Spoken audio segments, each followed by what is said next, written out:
Good afternoon. এয়া মই আজি প্ৰক্ৰুম কণ্ট্ৰলাৰ এটা চেঞ্জ কৰিব খুজিছোঁ, যাতে আপোনাৰ ECU ফল NCD এলাৰ্ম LLP কিবা কিবি এলাৰ্ম আহি থাকে। মানে প্ৰক্ৰুমটো অলপমান ইছ্যু আহি গৈছে নতুনত, আৰু লগতে ইয়াৰ ছেটিঙো কৰিম। ৰিকলিংটো আপোনাৰ 30 ছেকেণ্ড থাকে, এইটো 0 কৰি দিওঁ। চাই যাওক আপোনালোকে কেনেকৈ চেঞ্জ কৰে আৰু কেনেকৈ ফিটিং কৰে। নতুনতে অলপমান ইছ্যু হৈ গৈছে, চাই যাব।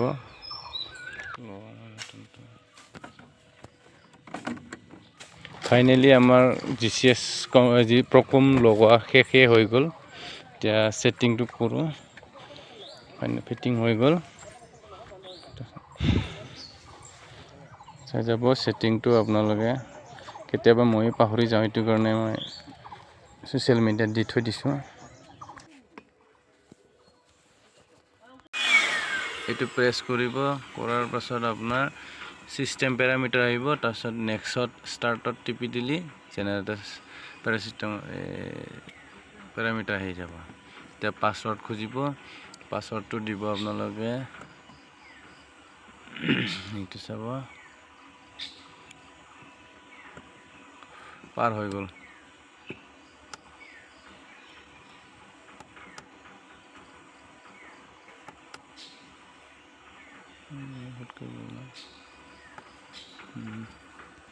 এইটো চাব, ইয়াৰ পাছৱৰ্ড এইটো আহি গ'ল। ছাৰ্ভিচ আৱাৰ, তাৰপিছত নেক্সট যাব এইটো কুলিংটো আপোনাৰ আপ ডাউনটো এৰি পেলাই যেনিবা এইটো 1 হৈ আছে না, এইটো 0 কৰি দিলোঁ। ইয়াতে 30 ছেকেণ্ড থাকে, তাৰপিছত হৈ গ'ল। আপোনাৰ নেক্সটটো টিপি দিলে হৈ গ'ল, ছেফ।